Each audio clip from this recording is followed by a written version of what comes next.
Hello everyone, welcome to our YouTube channel target for IQ। मैं नामिका डागर आपके साथ discuss कर रही हूँ हिंदू लॉ के MCQ। ये जो भी MCQ मैं बताने वाली हूँ वो बहुत ज़्यादा इंपॉर्टेंट होने वाले हैं आने वाले बिहार के एग्जाम के लिए।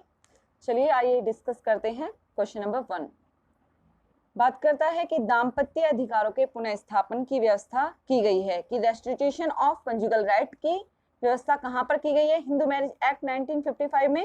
तो वो है हमारा सेक्शन 9 जो कि बात करता है restitution of conjugal right.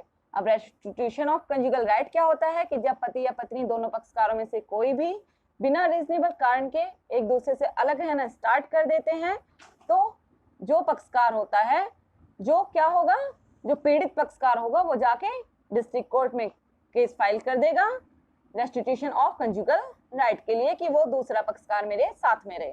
Okay, इससे पहले ये वाला जो क्वेश्चन था जो लास्ट वीडियो में रह गया था वो बात करता था कि संस्कारों की बात कहाँ की गई है हिंदू विवाह के अधिनियम के अंतर्गत, तो बात की गई है सेक्शन 7 में। इस बात को याद रखिएगा। ओके, इसके बाद देखते हैं नेक्स्ट क्वेश्चन।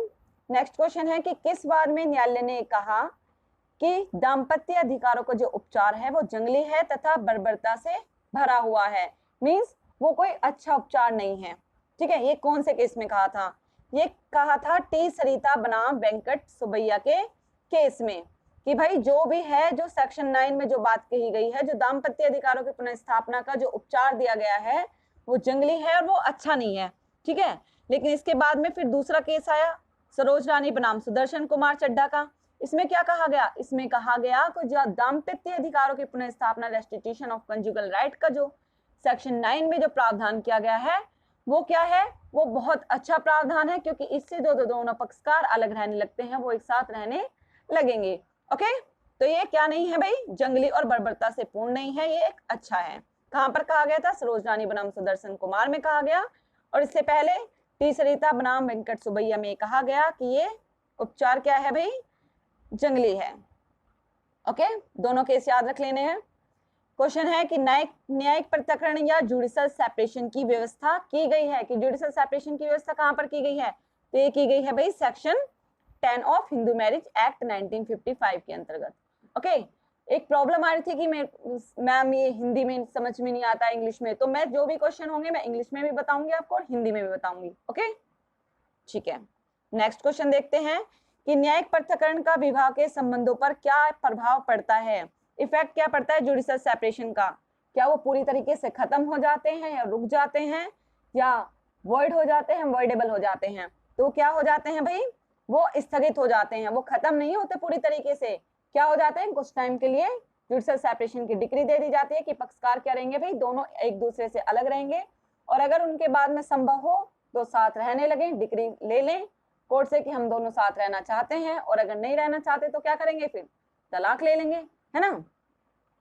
चलिए नेक्स्ट क्वेश्चन है कि पत्नी को विवाह के निराकरण का अधिकार कब प्राप्त होगा? कि अगर ऐसी लड़की की शादी हो गई है जो 15 साल से पहले हो गई तो उसे क्या उपचार होगा?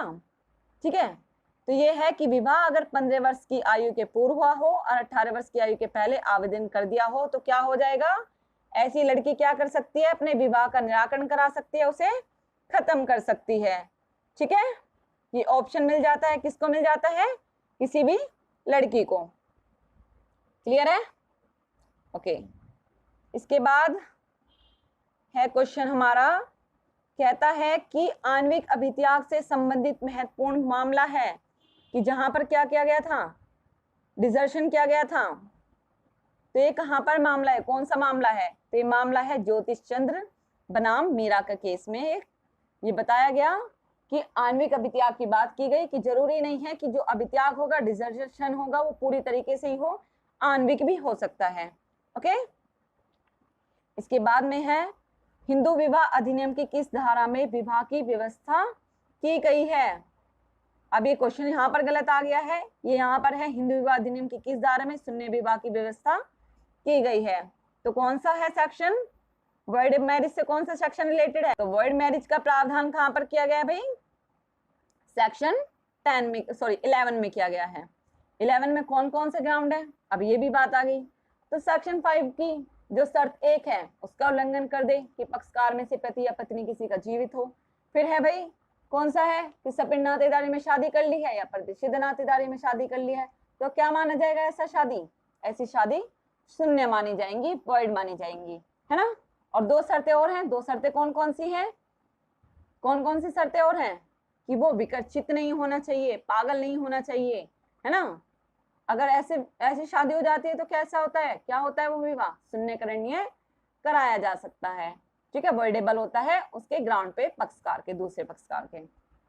फिर है हमारी तीसरी शर्त जो कि बात करती है सेक्शन 5 की शर्त 3 बात कर रही हूं मैं, ठीक है, क्लॉज 3, जिसमें क्या है शर्त की शादी के समय लड़की की आयु क्या होनी चाहिए, 18 साल होनी चाहिए और लड़का 21 की एज पूरी कर चुका हो, ठीक है। और अगर ऐसा विवाह हो जाता है तो विवाह वैध माना जाता है अगर कम उम्र में शादी कर ली जाती है, लेकिन वो क्या होता है, पनिशेबल होता है, आईपीसी का प्रोविजन 494 495 लागू हो जाते हैं, ठीक है जी। ओके, मतलब हमारी 5 शर्त हमने कंप्लीट कर ली, है ना। तो इसका आंसर है आंसर बी। हिंदू विवाह अधिनियम में शून्य विवाह के कितने आधार हैं, अभी मैंने आपको बताया कि कौन कौन से आधार हैं, 3 आधार हैं, है ना। तो कितने आधार हैं, 3 आधार हैं, आंसर ए। इसके बाद में आता है कि शून्य करने विवाह की व्यवस्था हिंदू विवाह अधिनियम की किस धारा में दी गई है, तो सेक्शन 11 में किसकी दी गई है, वॉइड मैरिज की दी गई है। और इसके बाद में सेक्शन 12 में वॉइडेबल मैरिज की दी गई है। और वॉइडेबल मैरिज के आधार कौन कौन से हैं, वॉइडेबल मैरिज के आधार की भी तो क्वेश्चन आ सकता है कि वॉइडेबल मैरिज के आधार कौन से होंगे, है ना। तो सबसे पहला आधार कौन सा हुआ हमारे पास में, सबसे पहला तो हमारा आधार वही है कि शादी कर लिया किससे, विकर्षित की शादी कर दी भाई, है ना। और शादी के बाद वो क्या नहीं कर सकता, अपनी जो रेस्पॉन्सिबिलिटी है उसे नहीं निभा सकता है, तो ये वाली शर्त होगी, इसका उल्लंघन हो गया है। इसके बाद हमें है कि दूसरा जो पक्षकार है वो नपुंसक है, ठीक है। और फिर है कि याचिकादाता की सहमति या याचिकादाता की जो संरक्षक की सहमति ली गई थी 1978 से पहले, तो गार्जियन की भी कंसेंट चाहिए थी, तो वो कंसेंट कैसे ले ली, फ्रॉड से ले ली, ठीक है, फ्रॉड से ले ली, बल से ले ली या कर्मकांड से ले ली। फिर है 4 की वही वाली बात है कि रेस्पोंडेंट जो विवाह के समय प्रत्युत्तरदात्री किसी अन्य से गर्भवती थी, कि किसी अन्य के बच्चे की वो मां बनने वाले थी, ओके। तो वो क्या कर सकता है, पता चलने के बाद दूसरा पक्षकार वो विवाह क्या करा सकता है, शून्य करने, उसके विकल्प पर शून्य करने होगा। ये चारों क्या है, ये चारों आधार हैं विवाह को शून्य करने घोषित कराने के, ओके। इसके बाद आता है क्वेश्चन कि निम्नलिखित में से कौन सा हिंदू विवाह अधिनियम 1955 के अंतर्गत न्यायिक पृथक्करण का आधार नहीं है, तो संसार का परित्याग कर दिया हो, बिल्कुल, कैसे रह सकते हैं उसके साथ, फिर उसके साथ में फिर है 7 वर्ष की अनुपस्थिति, ये भी है भाई, ठीक है। फिर है गैर हिंदू धर्म में परिवर्तित हो गया हो, ये भी है। फिर है 1 वर्ष के लिए त्याग, अगर 1 वर्ष के लिए त्याग कर दिया हो, डिजर्शन कर दिया हो, तो भाई वो मान्य नहीं होगा। डिजर्शन की कितनी है लिमिट, वो 2 साल होनी चाहिए, ठीक है जी। तो अभी त्याग कितने दिन के लिए होना चाहिए, 2 साल के लिए। फिर हिंदू विवाह अधिनियम 1955 की धारा 13(2) के अंतर्गत केवल पत्नी के लिए तलाक के आधार हैं। फर्स्ट है पति द्वारा अधिनियम पूर्व दूसरा विवाह कर लिया गया है, पति बलात्कार, व्यभिचार और पशुगमन का दोषी है। फिर इसके बाद है 1 साल अथवा उससे अधिक समय तक सहवास नहीं हुआ और गुजारा भत्ता नहीं दिया और पत्नी द्वारा विवाह का परित्याग कर दिया गया। तो ये बात कर रहा है कि ऐसी कौन सी ग्राउंड है, ऐसे कौन से ग्राउंड है जो सिर्फ पत्नी को ही प्राप्त है, तो कौन कौन से हैं, पति द्वारा अधिनियम से पहले दूसरा विवाह है और पत्नी उस टाइम पे भी जीवित है, ये है भाई। पति बलात्कार, व्यभिचार और पशुगमन का दोषी है, ये भी है। 1 साल अथवा उससे अधिक समय तक सहवास न होना और गुजारा भत्ता ना देना, ये भी है। पत्नी द्वारा विवाह का परित्याग, और ये भी है। पत्नी द्वारा विवाह का परित्याग मीन्स क्या है कि 15 वर्ष की एज से पहले शादी हो गई थी और 18 वर्ष से पहले उसने उसका निराकरण कर दिया, ठीक है, ओके। अब है पक्षकार का अस्वस्थ मस्तिष्क होना विवाह को क्या बना देता है, क्या बनाता है, मैंने अभी बताया आपको इससे पहले कि सेक्शन 12 में शून्य करनीय बना देता है। लेकिन शून्य करनीय अपने आप ही नहीं बन जाता, उसके पास राइट है कि वो वैलिडेबल घोषित कराना चाहे करा ले, वैलिड घोषित कराना चाहे वैलिड करा ले, ओके। यदि विवाह के समय विवाह के पक्षकार किसी अन्य व्यक्ति से गर्भवती होती है तो उसके विवाह पर क्या प्रभाव पड़ता है, वो उसे विवाह को शून्य करने वोइडेबल घोषित करा सकता है। पारस्परिक सहमति से विवाह विच्छेद का उपबंध कब जोड़ा गया? 1976 में संशोधन करके जोड़ा गया। इससे पहले ये यहाँ पर नहीं था। कौन सा जोड़ा गया? सेक्शन 13 का बी। फिर क्वेश्चन, पत्नी को तलाक का अतिरिक्त आधार प्रदान किया गया है, तो कब से किया गया है? पत्नी को जो तलाक के अतिरिक्त आधार प्रदान किए गए हैं वो 1976 से किए गए हैं, उससे पहले नहीं थे। और कहां पर दिए गए हैं? सेक्शन 13 के सबसेक्शन 2 में। ओके। फिर क्वेश्चन, हिंदू विवाह अधिनियम 1955 की धारा 14 निष्पक्ष सुनवाई के नियम को अधिनियमित करती है।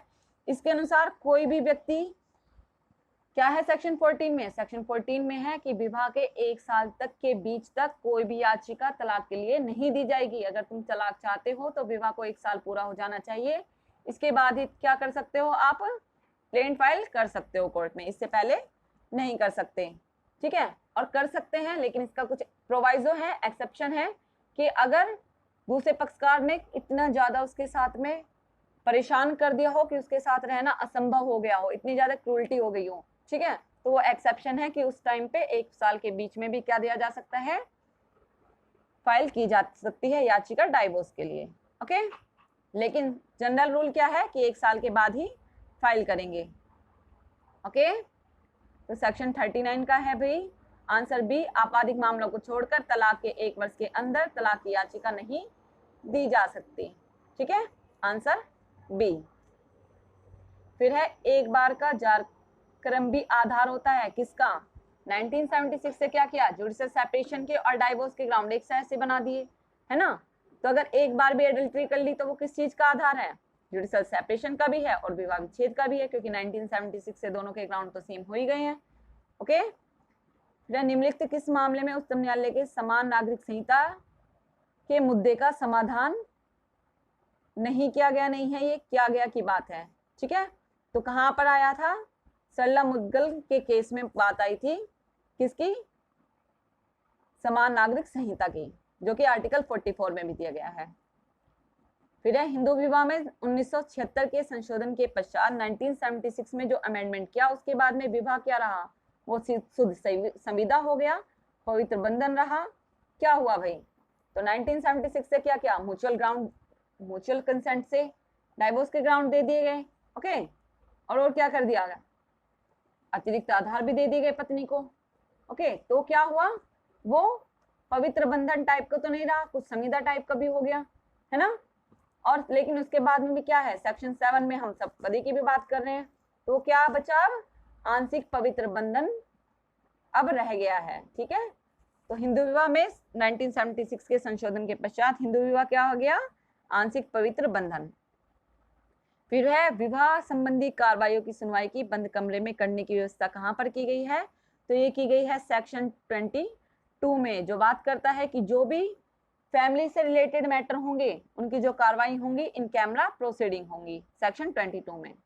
ओके, तो ये है क्वेश्चन। एक और है भाई, बादकालीन भरण पोषण की व्यवस्था हिंदू विवाह अधिनियम में कहां पर की गई है? तो बादकालीन भरण पोषण की बात की गई है सेक्शन 24 में, और स्थायी निर्वाह भरण पोषण की बात की गई है सेक्शन 25 में। ओके, तो ये हमारे बहुत ज्यादा इंपॉर्टेंट क्वेश्चन थे जो ऑलमोस्ट रिपीट होते ही होते हैं। अगर आपको ये वीडियो अच्छी लगती है तो प्लीज चैनल को सब्सक्राइब कीजिएगा, वीडियो को लाइक करिएगा और मुझे कमेंट करके जरूर बताइएगा कि आपको वीडियो कैसी लगी। और आप आगे भी अगर ये वीडियो चाहते हैं तो मुझे कमेंट करके जरूर बताइएगा। Thank you so much.